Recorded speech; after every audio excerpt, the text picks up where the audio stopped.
Falls of fingers. What do you mean, it's only 9:23? Yeah, boy, we're gonna be here till 3 o'clock if we.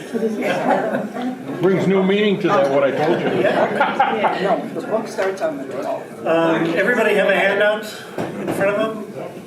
Does anybody need last week's handout? We have a few of those left. One there, one Laura, there. I'll take one. One here. That hand I'll take.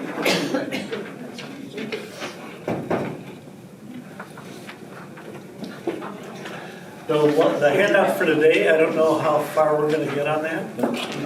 We might only get to like the first one, but we'll do what we can. All right. Well, welcome back, everybody. This is the last session that I'll be doing here for now. So, what's that? We appreciate your being here. Oh, thank you very much. I appreciate that you're here too. So it'd be, if you weren't here, I'd be speaking to an empty room. I don't want that either. So a couple comments that came back from your feedback forms last week that I wanted to address. One of those will take a while, but one of the comments came back that said person felt like they weren't doing enough for spirituality, and so my response is yes, you are doing enough. Okay, you're doing fine.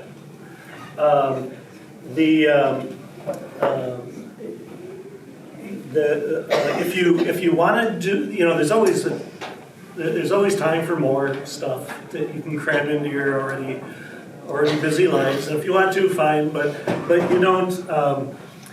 There's nothing you have to do for spirituality except notice the presence of God in your life.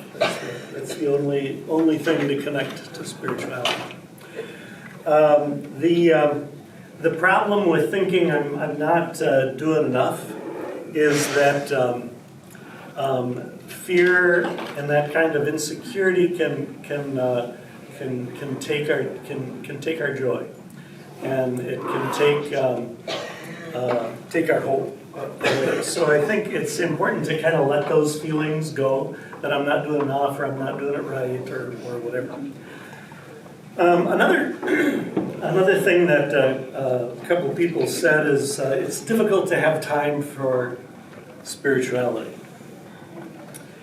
And here's how I would respond to that. I love the North Shore. Okay? I love driving along the North Shore, and I'm a big picture guy. So when I am driving along the North Shore, I see horizons and the water and the clouds and all that stuff. Lori, my wife, when she's with me, Lori loves animals. Okay? And so she loves the North Shore too, but she's always saying things like, oh, did you see the deer? Or did you see the possum? Or did you see the hamster? Or, I don't know. Whole herds of hamsters running around. I've never seen them because I'm looking at the horizon and the water and stuff like that. I have an acquaintance who's an Army Ranger. Okay? He spends most of his days flying around the world whacking bad guys. What do you think he sees if he's driving down if he's in the car with us? What do you think he sees? Anything nefarious.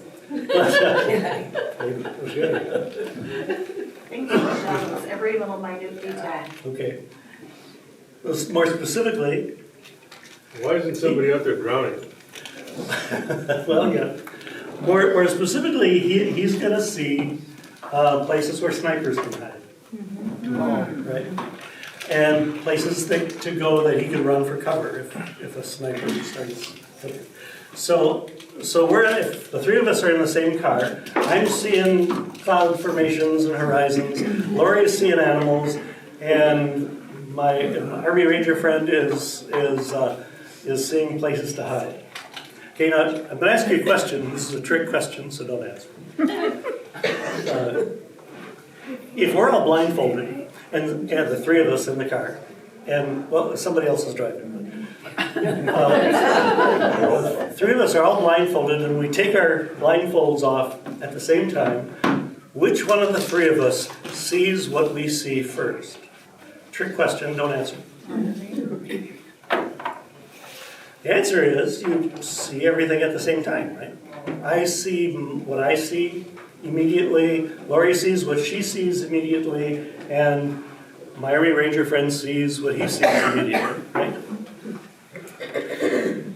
It doesn't take more time to see what we see. It doesn't take me any time at all to see cloud formations or horizons. It doesn't take him any more time. It's just because it's what we choose to look at.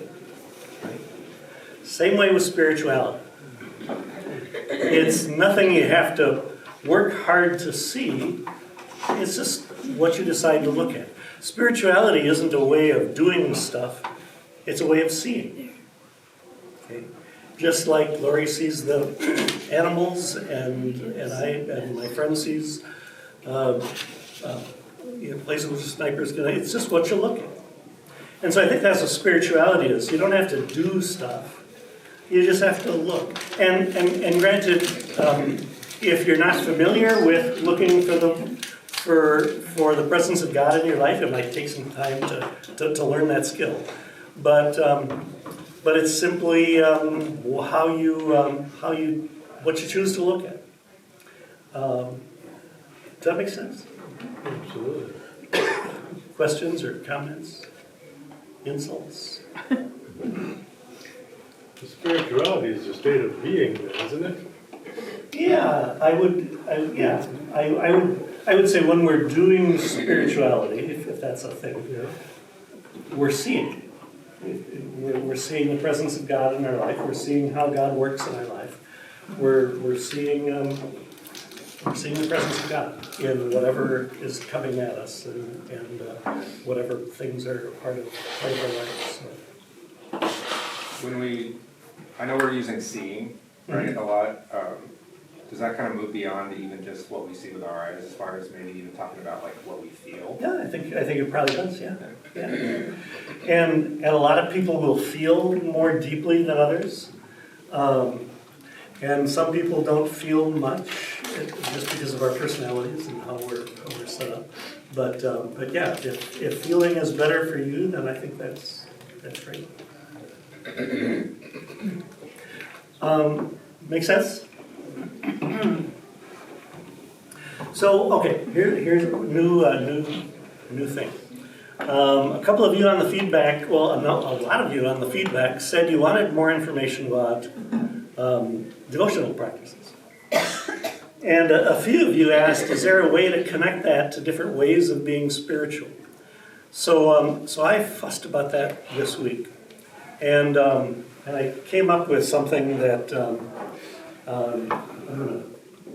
I have to do this, otherwise the TV and the computer go to sleep.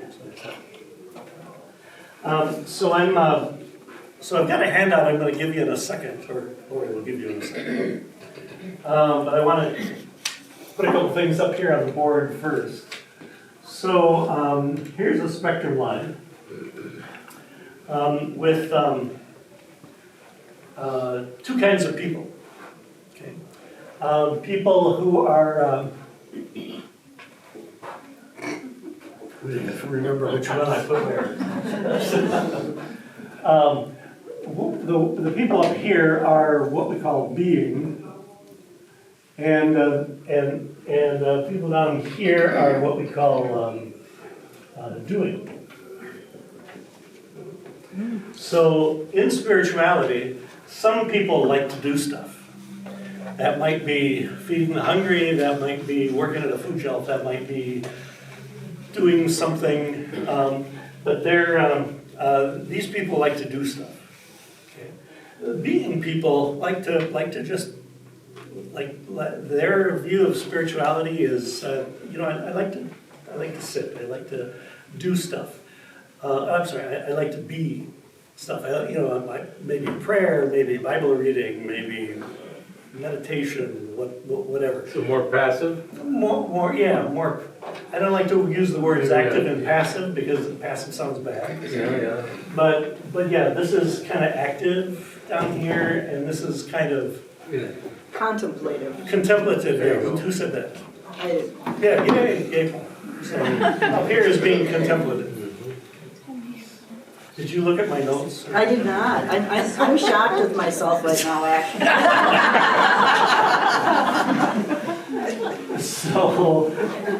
So here's another spectrum line, two groups of people.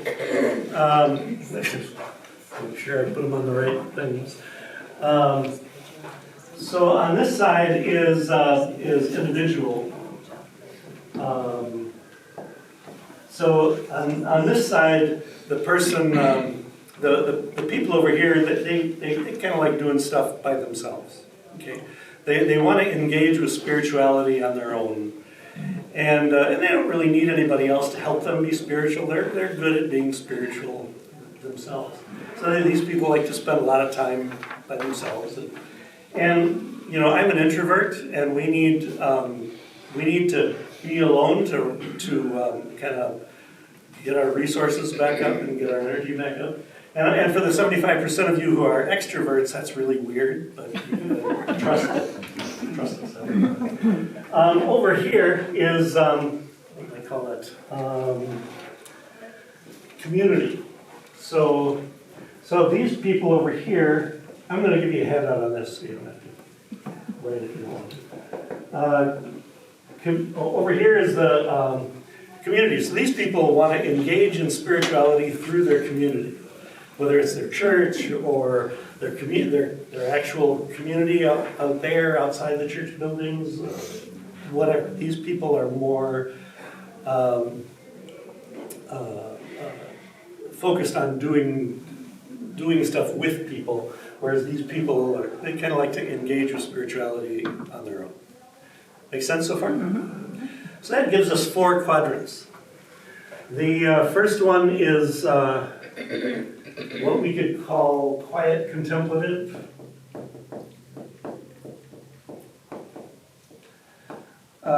This next one is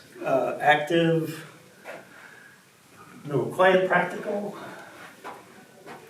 So it's quiet because of their being, and practical because they're doing things that make sense for other people. Okay. The next one is active practical.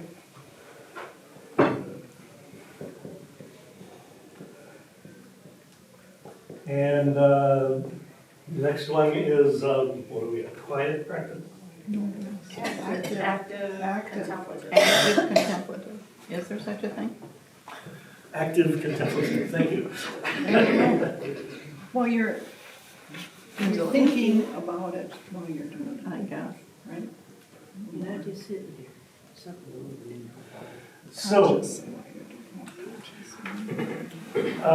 So all of us spend time in all 4 areas.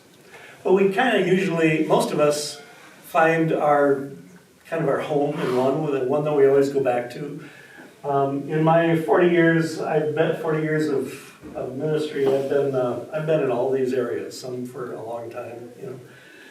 But I always come back. This is kind of my home here, so I kind of come back to this one. All of these are just as good as all the other ones. We need all 4 of these to work. But these people do devotional practices a little different. So I'm going to ask Larry to hand out the thing. This was kind of the base for what you're going to get here. Questions about this?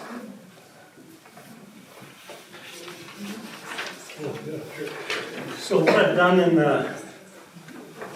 on this sheet is give devotional practices for each one, depending on where you are, and some examples about Gospels and which of the Gospels seem to fit, and which a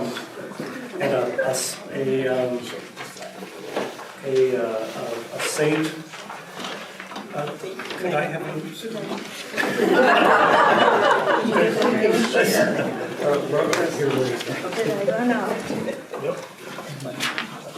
Boy, Laura, you're right. Did everybody get one type in?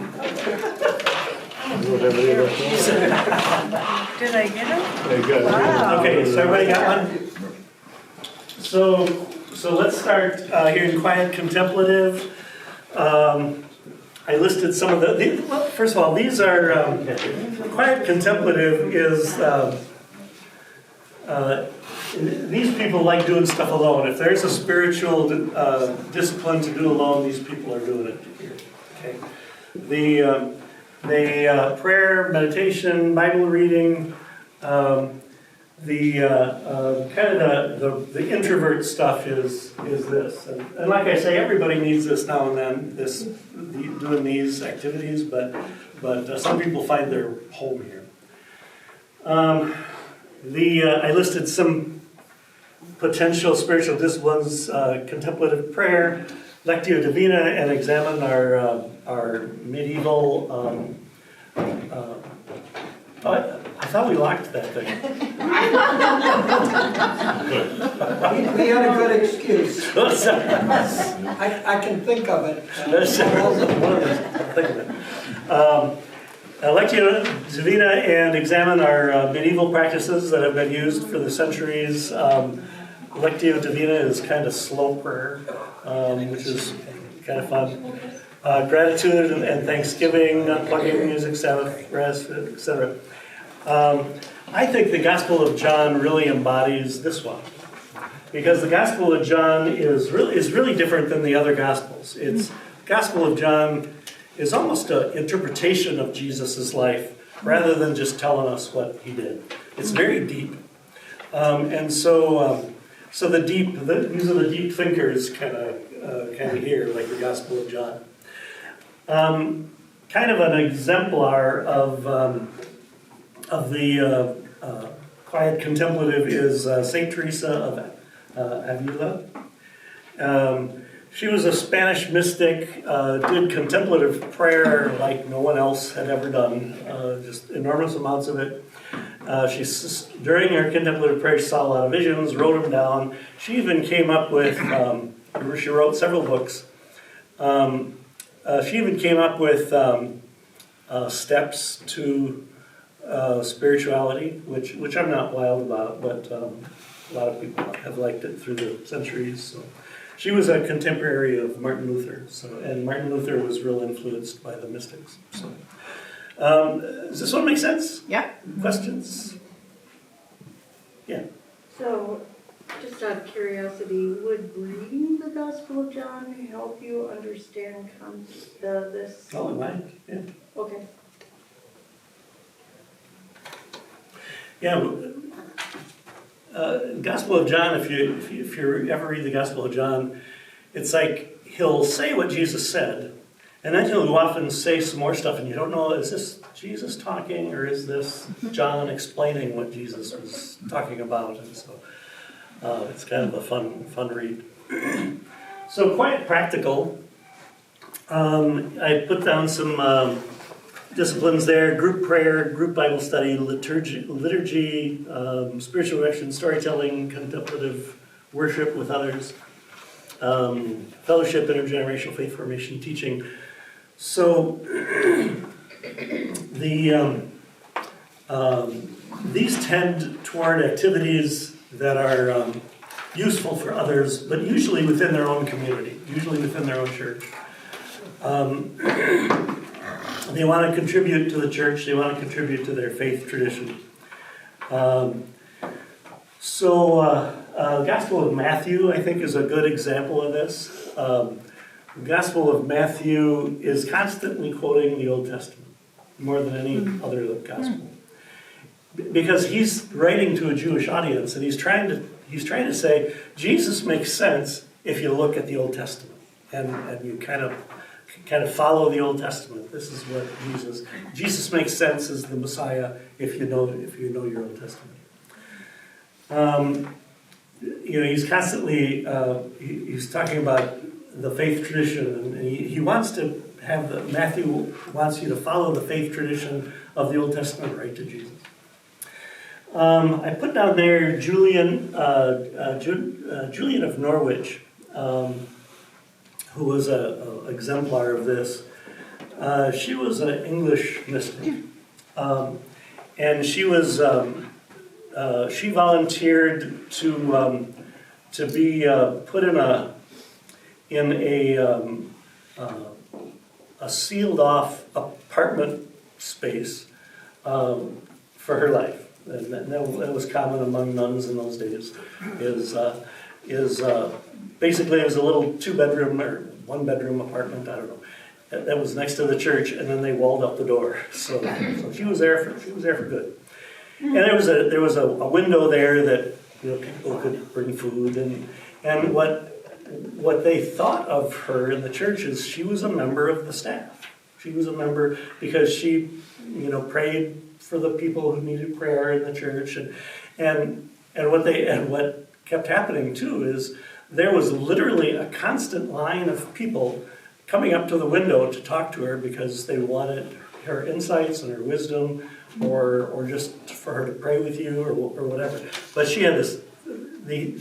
You see these lines around the block from Best Buy on the day before Black Friday. That was kind of what was going on for her, is people, and so she ministered to the faith community, even though she was in a very quiet place, which was her own little apartment. Yeah. Well, isn't it kind of a two-way street? If a person is isolated like that, they need outside input? I think so. Yeah, I mean, otherwise... And she had outside input, but her she was called what was it called? An anchoress, and those people secluded themselves a lot. And I'm not always in favor of people secluding themselves, but it was in the 1300s that was a thing. It kind of doesn't make sense to me though, because if you seclude yourself, but yet you've got people constantly at your door, doesn't that defeat the purpose? More people are. It's like it defeats the purpose of being alone when they're constantly there. Yeah. Kind of like, Yeah, I'm not sure that she thought that through.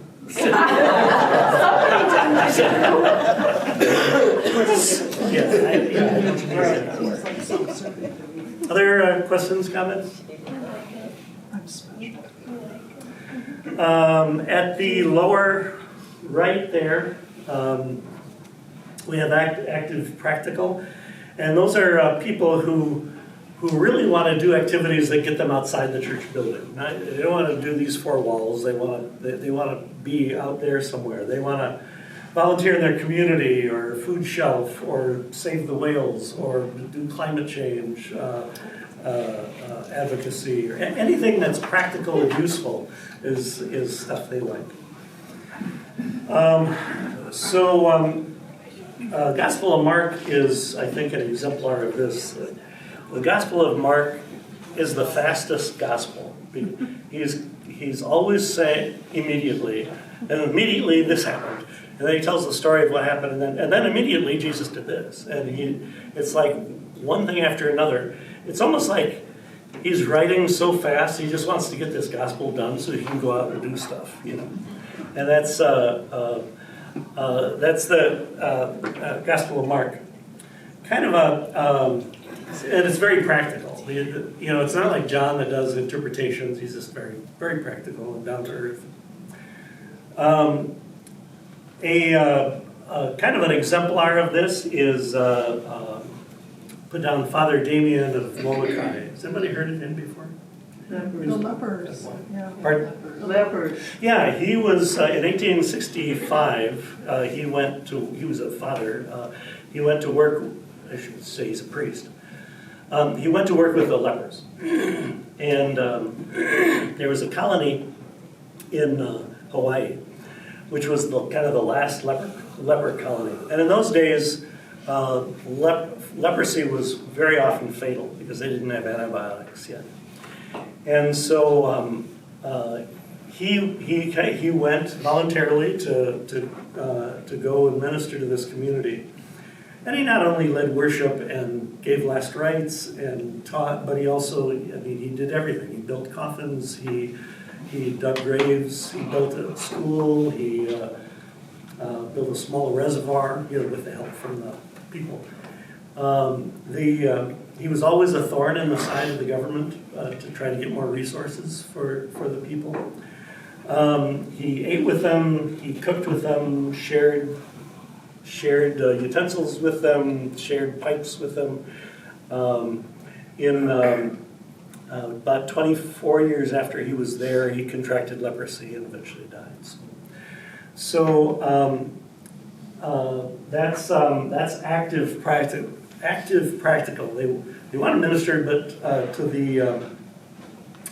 the wider community than the church body. He could have been a priest of a church, but he chose to be in a colony of those with leprosy. Questions so far?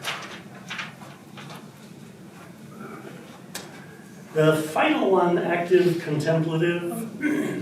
So that's being active, but usually alone. And so I put some things on there that are active, but you can do them by yourself. So pilgrimages to sacred places, walking, meditations, engaging in vocation, journaling, Stations of the Cross, etc.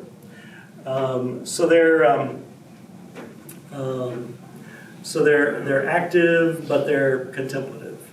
I think Gospel of Luke is an exemplar of this. A lot of the best loved stories are in Luke, and it's typically, he likes to tell stories about one person, the prodigal son, or the Good Samaritan, and things like that. And he likes telling those kind of stories that are active but yet really personal. I think an exemplar of this is Anthony of the Desert. He was born in 251 AD or CE. He was sitting in church one Sunday, and the pastor was preaching on the stuff from Jesus that says, "Go and sell everything you have and give it to the poor." And he sat there and, okay, I'm going to do that. And so he sold everything he had, and he went to live out in the desert in a cave. And he wasn't the first desert father. We call them desert fathers and mothers. He wasn't the first monk like that, but we call him the father of monks because he's the one who organized the monks in the monasteries. And excuse me. But he was still active. He went to preach at councils, visited the emperor at the emperor's request. Entertained a lot of people who came to him for wisdom. And like I say, organized monks in the monasteries. There's a story of him going and talking to Paul of Thebes. Paul of Thebes was the first monk, we think. Very, very old at the time.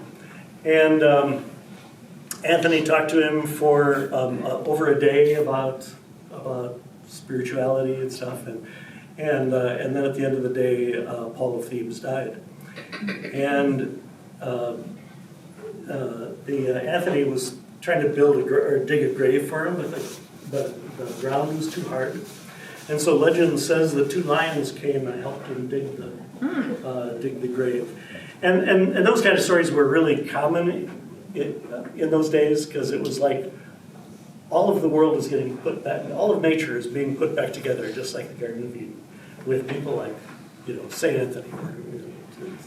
Things are getting set right in the universe again. So some of the active, practical, devotional practices are justice work, marches, visits. Wrong one. Pilgrimage, sacred places, walking, journaling, the Stations of the Cross, etc. Questions about any of that stuff? So again, you'll probably find, if you're a quiet, practical person, and you don't know what spiritual discipline to try first, and you want to try one, you might look on this list, and it might give you some hints.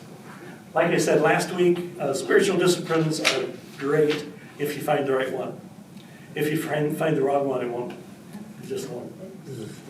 It'll just feel like, I'm just wasting my time here. So you want to find the right one. And wherever you find yourself at this point in your life is okay, and a place to start. Gives you a place to start with devotion. I'm curious, do you know kind of like the makeup of what this would be, like how many people are quiet, contemplative? Having just done this week,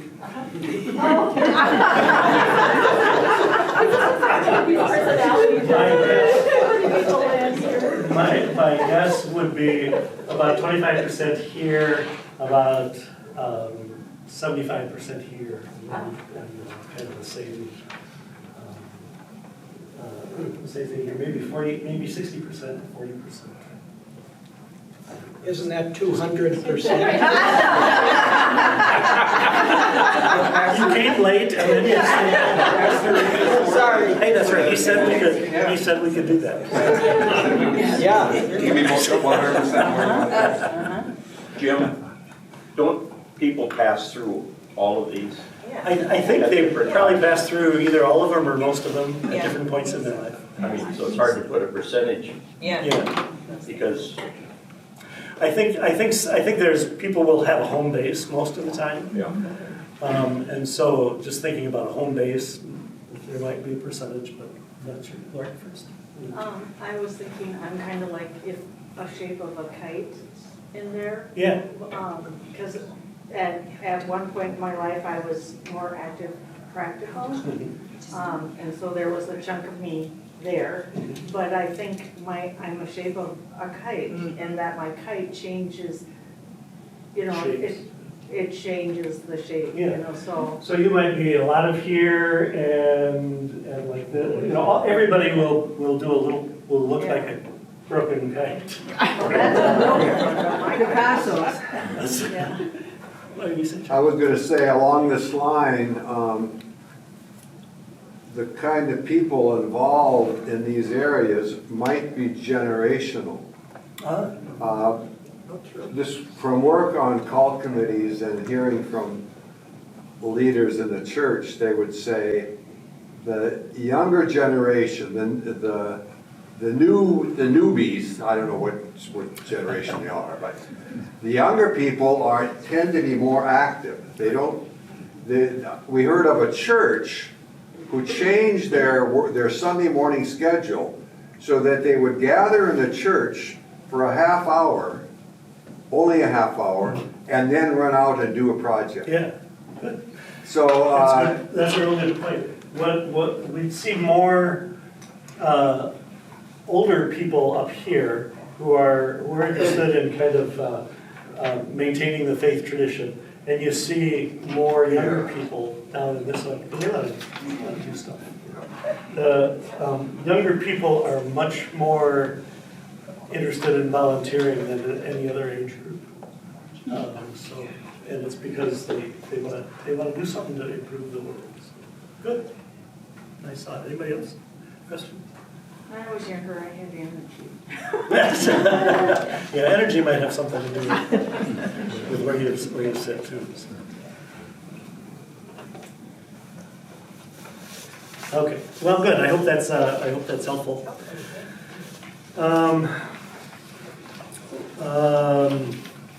Again, wherever you are is okay. So let's. It's just, maybe this is just a way to kind of explore some different, rather than give you a list of 500 spiritual disciplines, this might be a way to get a little, try them out, ones that might fit better. So, let's go to your sheet, the one that says, navigating life, spirituality for regular people, navigating life.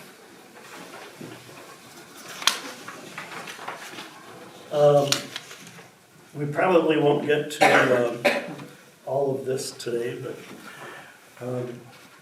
But let's talk a little bit.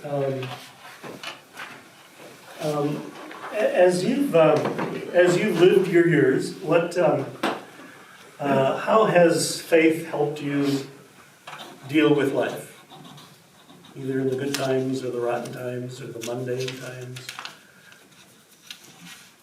I identify with the average person spends half their life coping Yeah. with a life transition. I felt like I was on a marathon at one point, running a marathon.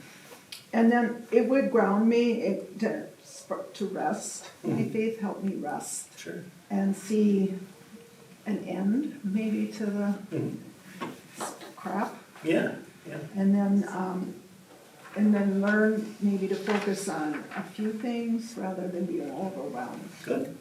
Nice thought. Yeah. But that one really, I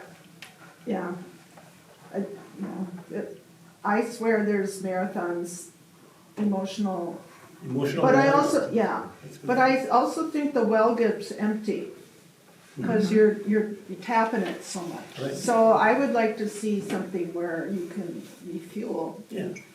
But spirituality your faith can refuel. Yeah, exactly. Exactly. You know where the term burnout comes from? Yeah. Where? It's from when NASA sends up rockets and the big booster rockets are all filled up with fuel, and when they're all filled with fuel, they're empty. They call that burnout because that's when this part of the rocket is no longer of any value, and they literally just disconnect it and let it drop and burn up in the atmosphere. So that's kind of what we have with burnout when we experience burnout or a long time of emotional stuff is our fire gets tapped out. So yeah, we need faith can help us put some stuff back in there. Anybody else? Yeah. The day after I'm gonna beat you to it. The day after the election, when we had the worship service here and over the lunch hour, and we had community. And being an introvert,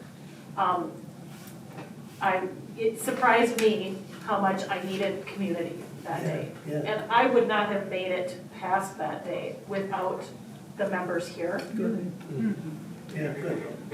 You gonna say the same I thing? hadn't even talked with Patricia, but it was essentially the same thing. Okay. That right now, because of everything going on, spirituality and practicing it here in this community has become a lifeline. Yeah.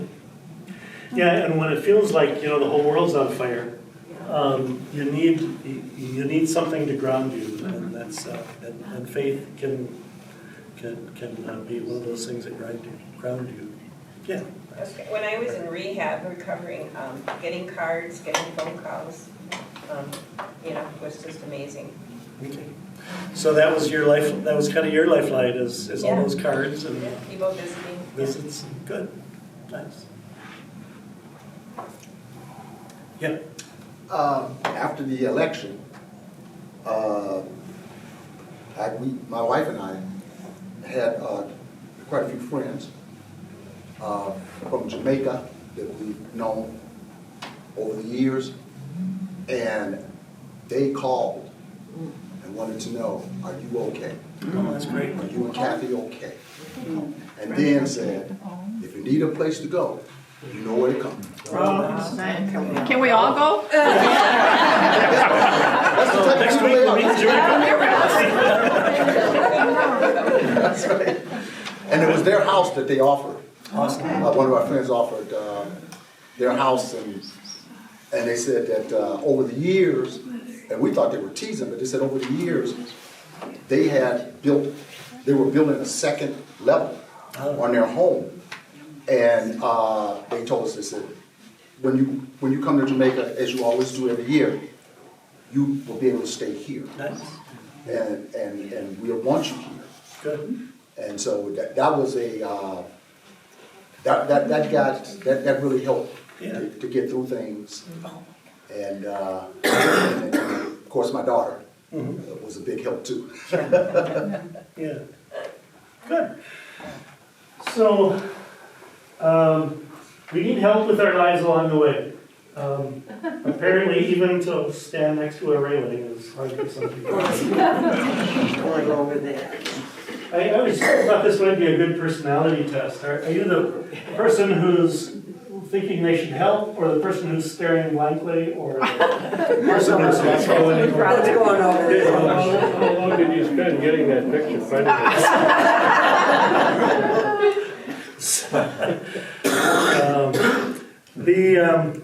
So what we might need help in these. There's a lot of areas that obviously spirituality can help in. I was planning to talk about these four: cultivating hope, finding purpose. A lot of people last week were interested in cultivating hope. That came back on the feedback, so I'm going to spend a little bit more time with that one.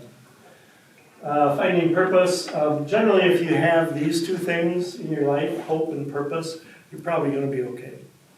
That doesn't mean bad things are going to happen to you, but you'll recover better, you'll be more resilient, you can bounce back quicker. So if you got these two things, you're probably going to be okay. Living joyfully and living with transition. So let's start with hope. And that may be the only one we get to today, but we'll see.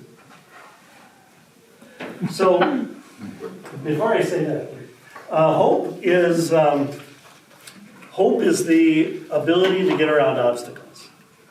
Okay, that's the definition of hope. You're going somewhere, you got a goal, and you are going somewhere, and there's an obstacle in your way, and so you have to figure out a way around it. That's the definition of hope. High hope people can figure out a way around it.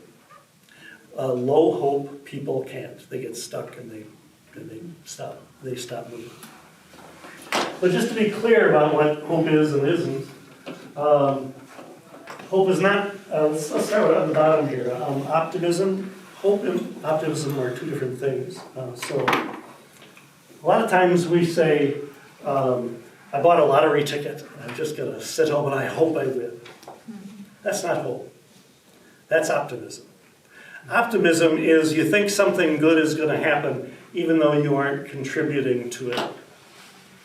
Okay. So I'm optimistic that I'm going to buy this lottery ticket and win, but that's not hope. Okay. I have a friend who desperately wants to be an author and write novels. And every New Year's Eve, he says, yep, this is going to be my year to write books and become successful. And every year he's wrong because he doesn't write any books. You know? And so he has optimism, but he doesn't have hope. Okay?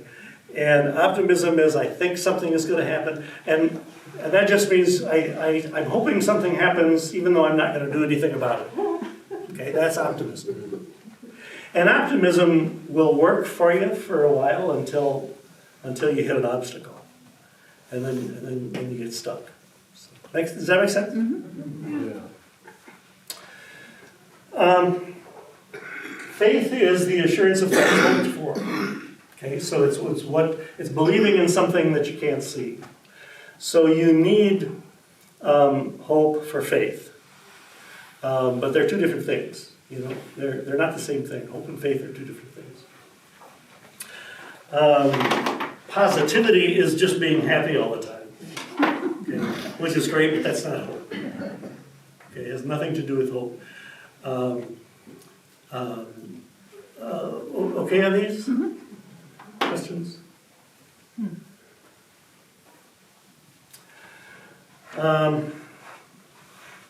So Psalm 62 says, yes, my soul. So the psalmist is talking to his own soul here.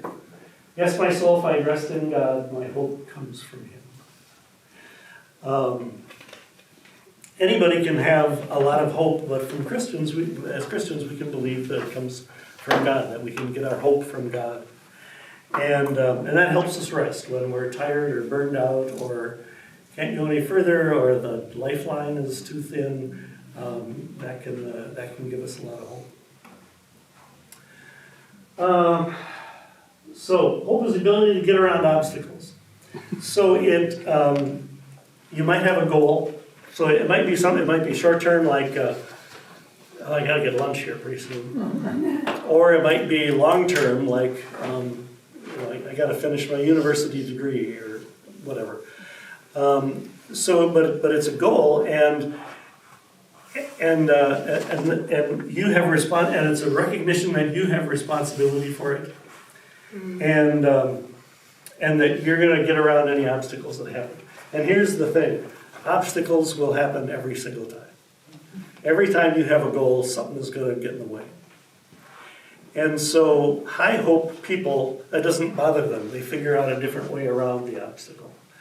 Or a lot of high hope people will come up with multiple ways to get around potential obstacles. So they figure that out before they even start on their journey. So. Does this make sense so far? They've done a lot of research on hope, and they even have they've done stuff in like engagement in work. And engagement, it means you like going to work. If you're engaged in work, you like going there. You like getting up in the morning. You like you're energized when you get to work. You have people there you like. You get creative, whatever. If your boss is a high hope person, about 70% of the people are engaged. About 70% of the employees are engaged if the boss is high hope. If the boss is low hope, guess how many are engaged? 1%. So 1% of the employees are engaged if your boss has no hope. Okay, so because we kind of borrow hope from people, and particularly with in this case bosses, we borrow their hope, and if they don't have any, then we don't have any either. Yeah. I have a comment though. When I have a hopeful, I get more work. They give you more work. I mean, seriously. That is a danger, yes. There is a danger to be as hopeful as the boss. They see something in you that, okay, let's give her more work. And then it can get overwhelming and you lose hope. Well, yeah, because then those 99% who aren't doing anything because they don't have hope, that's all gives, I'm just throwing that out there. That is a problem. It's real. Well, this reminds me of an idea I have is, we're in a faith community and it's a regular thing. We're part of the church all the time. And when things are going good, it's great. Mm-hmm. And then an obstacle will pop up. Yeah. Mm-hmm. Now you're not in any shape to contribute to the hope or to go on. But the faith community that you're in will do it for you. Yes. So in this example, when the obstacle is hit, we borrow hope, or we get hope from the community that's around us. Mm-hmm. And but that also, the corollary to that is, it's good for you to be in a faith community, a regular faith community, all along when things are going good. Mm-hmm. You might not think you need that faith community, mm-hmm. but boy, you do when the obstacles hit. Mm-hmm.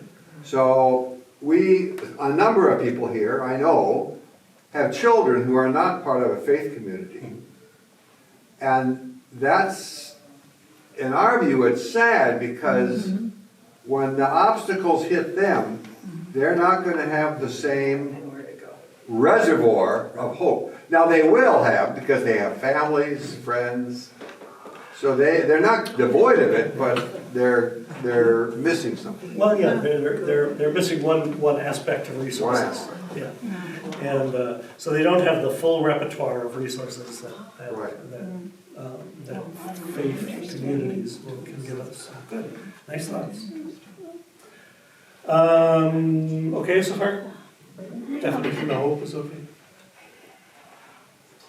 Paul says we also glory in our sufferings or obstacles, because we know that suffering produces perseverance, perseverance, character, and character, hope. And the next line of that passage is, hope does not disappoint us. So high hope people have increased resilience, they have more creativity, they have more, we call it, in psychology we call it inner locus of control. Has anybody ever heard that term? People either have an inner locus of control or an outer locus of control. Okay, a person, and the issue is, do you believe you're responsible for your own life? And that your actions can impact your future. So a person with an outer locus of control believes that everything out there, people are, what I do isn't going to matter. You know, they'll say things like, the bus left without me. Darn that bus. Right? The bus driver's so mean. Rather than saying, I wasn't there at the place where the bus driver said I should be, and so he went.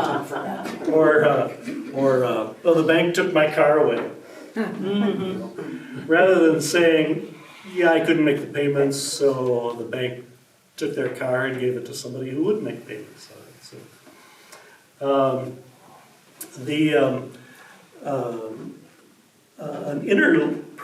person with an inner locus of control believes that what they do matters in their life. And we know that in any generation, about 85% of the innovations made in the world are from that inner locus of control people. And the outer locus of control, maybe 15%, but they do it by accident. You know, they make discoveries by accident. So, does that make sense? Yeah. Well, some have gone as far as say that's why we elected a dictator, because there's more external. Dictators don't get elected. Well, you know what I. But there are some people who just. It's scaring people, it's scaring teachers, it's scaring parenting, it's scaring are we creating more of that somehow in our lifestyles and stuff, and our responses to life troubles and things. Well, and you think about how did kids used to learn responsibility? Well, on the farm back in the 20s, They had jobs. They I mean, if their job was to weed the garden and they didn't weed the garden, guess what? No vegetables. You know, so they learned responsibility by having responsibility and by doing responsibility. So we've taken a lot of those ability to learn social skills away from kids in our current society, and we didn't mean to do that, but that just kind of happened.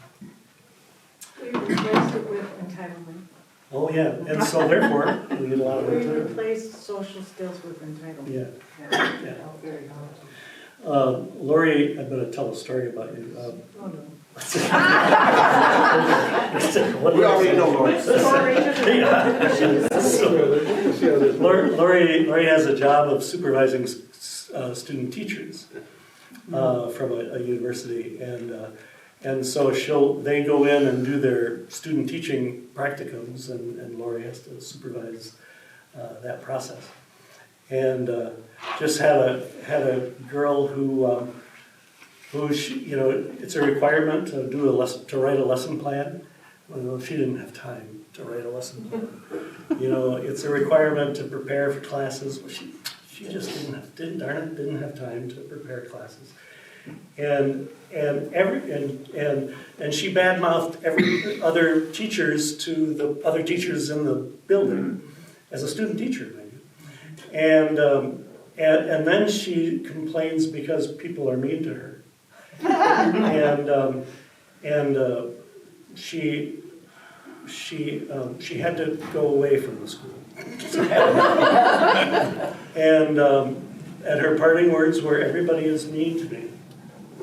That's because you didn't do anything. Is that about right, Lauren? Well, it's in the workplace too. You Yeah, hear it same thing. every day from people who are trying to service repairs or anything like that.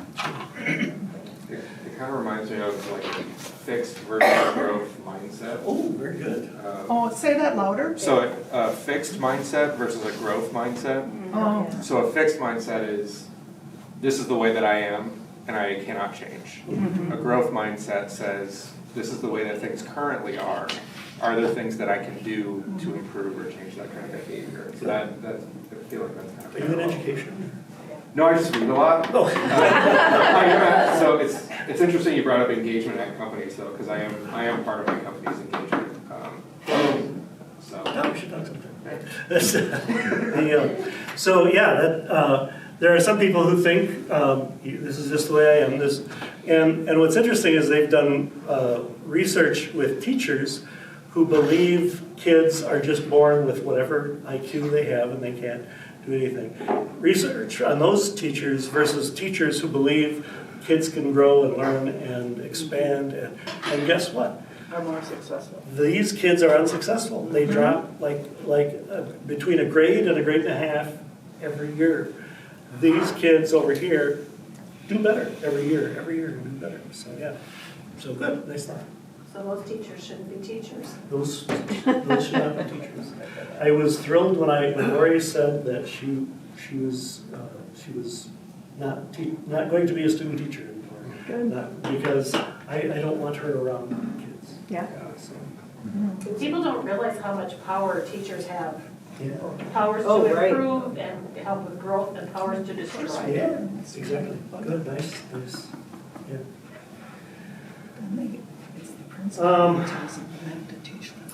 So I hope people have less depression, stronger purpose, greater life satisfaction. Isaiah said it better than I could. But, how to cultivate hope. So, I gotta know. So the point is. Well, it's only 20 got it. Speed run. after 9. That's all we got. An hour left. Speed run. The point is that in spirituality, God is always making things new. And no matter what your situation, no matter what your position in life, no matter what you're going through, God is making a new you. God is, and He uses a whole lot of tools to do that. And when you notice it, that's what spirituality is. Okay. How better to define growth? Pardon? How better to define growth? Yeah, you want me to define growth? No, I just say how better would you use to define growth? Yes. I'm not sure I even know how to define growth. All right, are we, last questions? Going once? Well, my favorite Bible verse is almost like this one. It's from Isaiah, and it says, "Behold, I am doing a new thing. Yeah. Now it springs forth. Do you not perceive it?" Yeah, how can you not see? This is when they were in Babylon, and God was going to prepare the way for them to go back home. But that question, do you not perceive it? Yeah. Well, so hope is maybe perceiving it or beginning to perceive it. Right, good, nice thought. Nice way to end. Why don't we close with prayer? Lord, we thank you for gathering us. We thank you for the opportunity to look into your word and look into the idea of seeing your presence. Help us to notice your presence. Help us to see what you're doing in our life. Help us to see when you are making things new. And help us to see that when you are making new things in us. In Jesus' name, amen. Amen. Amen. See you all next time.